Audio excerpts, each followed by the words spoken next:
So, yan guys, nandito kami ngayon sa church sa taas. So, invited po kami.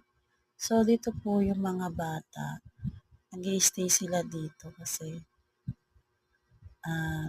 para di po kami maistorbo. So, dito sila nagko-color, nagsusulat, nag-games sila.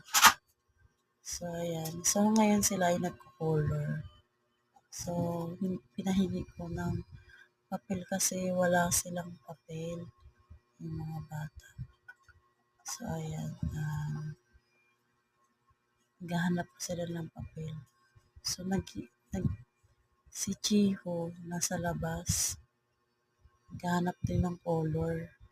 So, ayan. So, ito po yung mga nanay. So, ayan.